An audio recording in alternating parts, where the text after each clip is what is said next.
Micheals Show. Welcome to it. Happy to have you on board this juggernaut of edutainment. If you ever want to be on the show, all you got to do is just ask us, and we will put you on the show. You can come on the show, speak your mind, voice your opinions, comments, ideas, suggestions, convictions, beliefs. Stand your ground. Speak your word. Say your piece. Anyway, I could do this for another 30 minutes, but let's instead do a show. The information's at the bottom of the screen. We'd love to have you on board. Today, my guest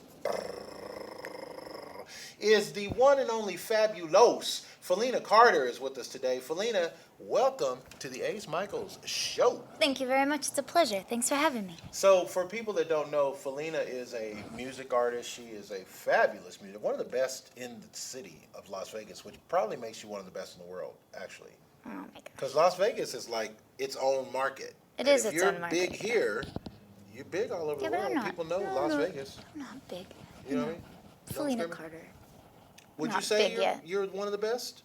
I don't know. I'm pretty good. I wouldn't say that I'm one of the best. Well, pretty good is not the absence of being one of the best. If you're pretty good, you're pretty damn good. I'm pretty good. Yeah. I would say if there's a top 10 list of performers, you're on that list. Thanks. Wouldn't you agree? Would you agree? I'd say like top 20? 13. 15? 13. Top 13. 13 is an unlucky number. Top 12. Top 12 is fine. Yeah. Yeah, I'll settle for and top you've been 12. doing your thing. How long you been doing your thing again? Since 2010. I started in 2010. It's a long time. Yeah, it That's is. a decade. It's a decade. You've dedicated a decade to this. And many more to come. Don't you feel yourself now? I do. A decade. Thank you for that. I appreciate it. Yeah.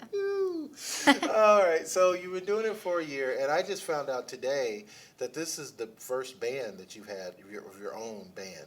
Yeah. So you were doing it before, just you and ukulele? Yeah, I did piano for a little while. That was a disaster. But I put down the piano and I picked up the ukulele. Still, it's better with the band. But this is my first band. Yeah. 2 years. So the band's been together for 2 years. You put the band together? Yeah. Each member, piece by piece? Yeah, it was weird how it Jeez. worked. We've switched members a couple times, but That's too much damn work. I like it. I like Really? the work. Yeah, I don't mind putting in the work. Too much damn work. So how'd you find the band members? The original lineup, we actually booked a couple shows up in Ely, Nevada. Okay. Beautiful I've been there. place. I did a show there. Yeah. I did your show there. Yeah. And then one night we were one night we were jamming after the shows were done, and two of the guys that I ended up jamming with until like 4 a.m. Decided they wanted to try it. I mentioned we should start a band, and we came back to Vegas and did it. What's the criterion for putting together a band? Like, not everybody can be in your band. So who didn't make it? Like, what were you looking at? What are you looking for them to be able to do besides play an instrument? The most important thing to me about music is that you can pick up an instrument and you can tell me how you feel on your instrument. I don't even care if they're the most talented players in the world. It's just about being able to pick up an instrument and have me understand what you're feeling just by playing something. That's the only thing that I really looked for. You have availability, of course, like you gotta show up and you gotta be professional. But aside from that, it was tell me how you feel by playing it. You didn't feel any egotistic thing like, hey, I'm putting this band together. By the way, I'm going to be the lead singer. By the way, it's going to have my name on it. By the way, you're going to rehearse at my house. By the way, you're going to, like, you know what I'm saying? Like, you didn't feel any bit of nepotism or narcissism in that? No, I can understand where the feelings come from, but it's always been a team situation, and that's been an easier way to do it, and there are some pieces of it that are much more difficult to do it that way. It's just people get very close together, start relying on each other. It's difficult to run a business and have such a friendship at the same time. Yeah, because even though you guys are friends, somebody's got to coordinate when is rehearsal. Right. And what happens if you're late for rehearsals? Like, do you penalize them for being late and not learning this stuff? Like, you give them stuff to learn, right? Yeah. And then they got to go home and learn it. It's still a business at the end of the day. So when you say it's still a business, like, what all does that entail? Like, do you cut them checks? Do you have them, like, on a 1099 form? Like, what do you mean, like, it's a business? You know what I mean? Kind of like that, right? So I do all of the booking, and I do a lot of the paperwork, and a lot of the background networking, marketing stuff. And then we show up, we practice, we get good, and then we do gigs, and then I cut them checks. Now, do you have the other musicians have responsibility, like they got to make some flyers, or everybody's got to try to get a gig a week or something like that too? Everybody's got their own talents, definitely. And so that's why it's so important to stay as such a tight-knit team, because we've all got different things that we're good at and different things that we're weaker at. So, okay, so you got this band together, and I remember a long time ago when Sting left the Police, and he said, the hardest thing about leaving a band is that, and by the way, disclaimer, I'm not hoping that you leave your band or anything. We're not trying to throw those veves out there that she leaves her band. Okay, so y'all stop wishing that. Okay, so the thing is, Sting said the hardest thing about leaving the band was that he carried so much more weight now. Like, he had to do everything himself, and it was just overwhelming. Like, Right. And I think people forget that. Like, when you go see a solo artist, you're really seeing the fruit of all of their labor, and there's no one sitting beside you in the studio going, it's gonna work out fine. Right. Don't Yeah, worry, yeah. this gonna be good. Just put this out. Right. And so you're investing all your money, all your time, all your energy into trying to make this thing work. And when you have a band, at least you have other people who are also invested. Sure. And that makes it a little bit easier. I would imagine that makes it easier. I love it, yeah. Nice. So, okay, so you got the band put together. What's the challenge? What's hard about it to where just anybody couldn't do it now at this point? I don't know what's hard about it. I mean, I've got my own struggles. I think everyone kind of has their own obstacles within the group. I'm not sure what would be the most difficult. As with everything going on right now, it's that we're barely hanging on. How about having a band and you can't play no damn where in Right. front of people? How about that? How's that a challenge for you? Ugh. How about that? How about that? How about that? Yeah, it's rough. That's the biggest challenge right now. But as far as the biggest challenge of having a band in general, it's just keeping everyone inspired and making sure we're all on the same page all the time. It's difficult. Now let me ask you about sexy stuff because, I'm a pervert. But, no, so as a woman in a band, is that harder? Do you think if you were a guy in a band, do you think it would be easier to, like, give orders, for example, get bookings, because bookers are men, and so here you come in looking cute, hot, and sexy with your big blue eyes, and they go, oh, yeah, we're going to get some booking done today. You know what I'm saying? Like, is that tough? Is it still a Me Too situation in the world? Yes and no. I feel like I've been very fortunate in a lot of the efforts I've put out, for the most part. But there are always outliers. So I've come across some bookers that have trouble taking me seriously. Mostly men bookers have trouble taking me seriously. But I try not to assume that's going to be the interaction. I hope that it's not going to be. Unfortunately, there are still quite a few occasions where just me being a woman, I'm not taken very seriously. And is that the problem? Like, not being taken seriously is the only problem? Or are people trying to bed you? Like, is it like the stories we hear about? Listen, man, I'm trying to do some damn journalism up in this month. You know what I'm saying? We're trying to get to the bottom of some shit.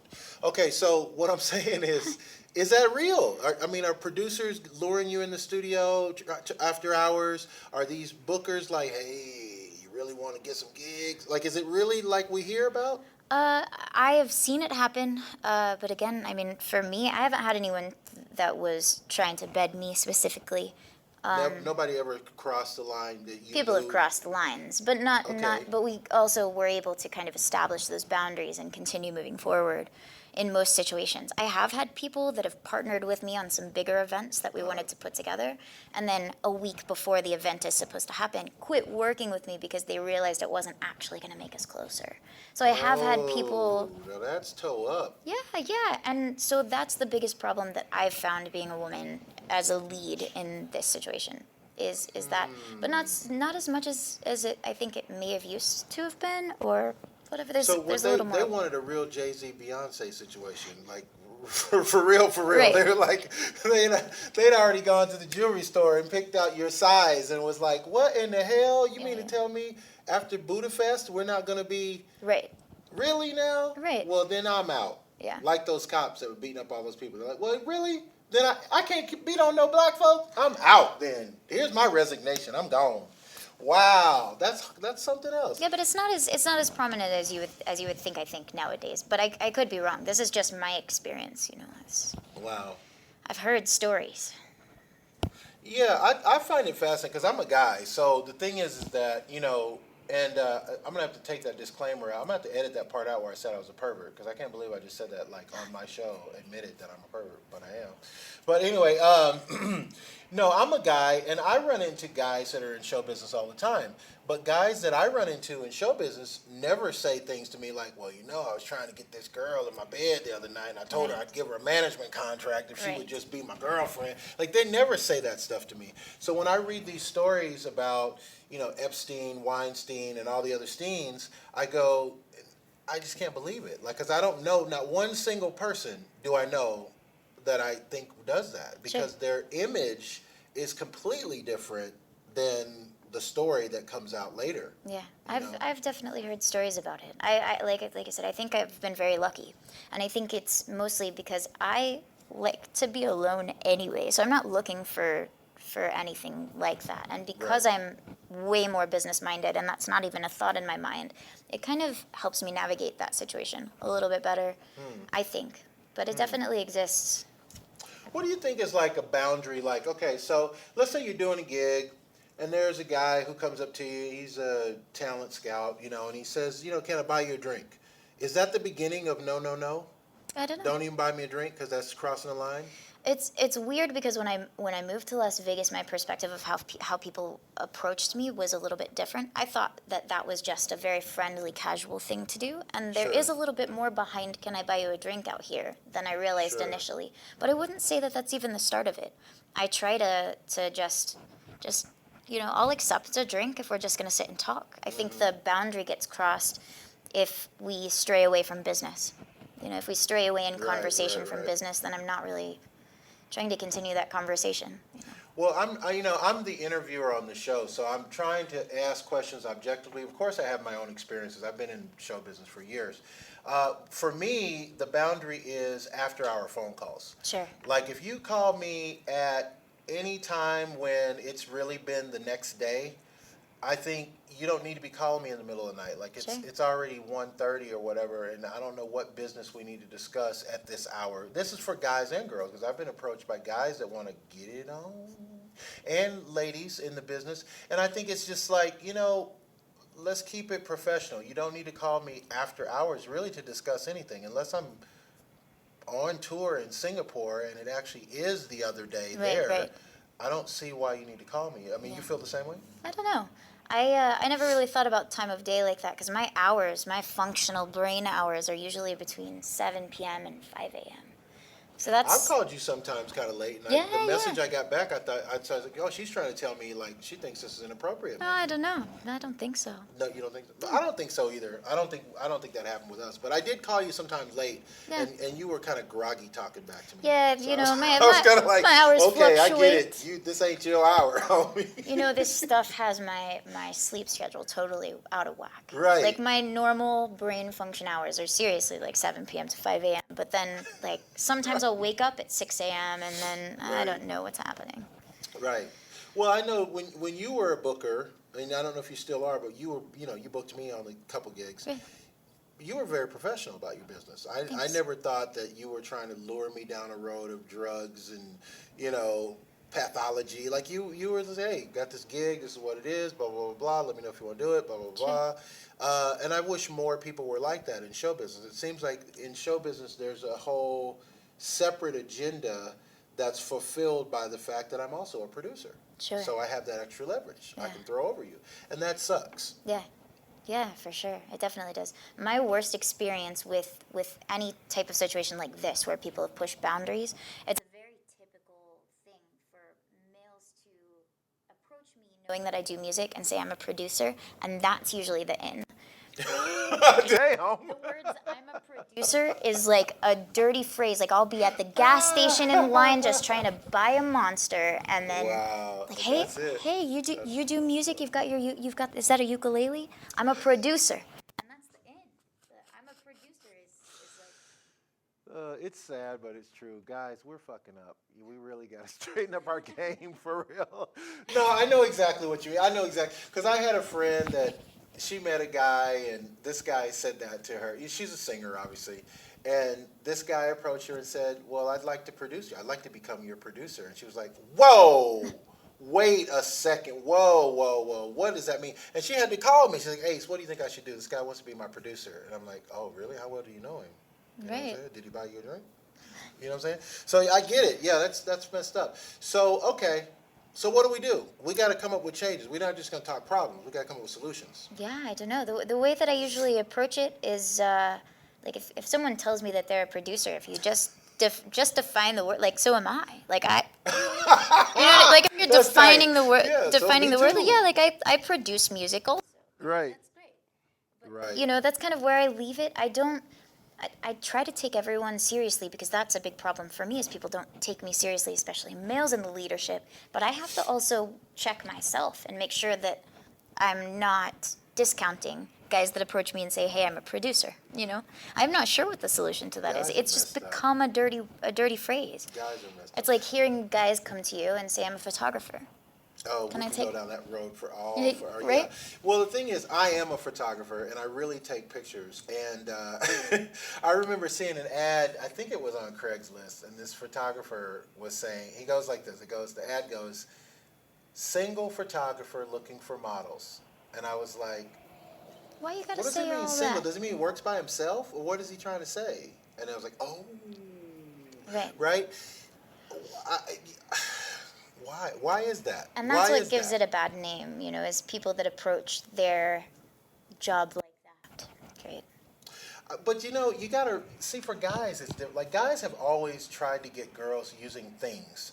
Like instead of just going up and talking to a girl, guys, I mean, as long as I've known about guys, guys have always used the car. I got a really nice car. I got a really nice jacket. I got a really nice job. And they throw that out there first as if the girl's gonna go, oh, a car, Right. rip off. No, it's like, you know, like I don't know. I don't know why guys have to resort to that. Yeah. I don't know that women do the same thing. I mean, do lesbians do the same thing when they're approaching their prey? Is that what happens? But guys definitely do. And guys think that, hey, if I flash this title, it's on. Yeah, women do it to men too. You know, women do it to men sometimes, and I have experienced it from women also. So it does. Now, see, I'm a baby. I don't really know about women doing this to men. Can you give me an example of, like, women doing this to men, really?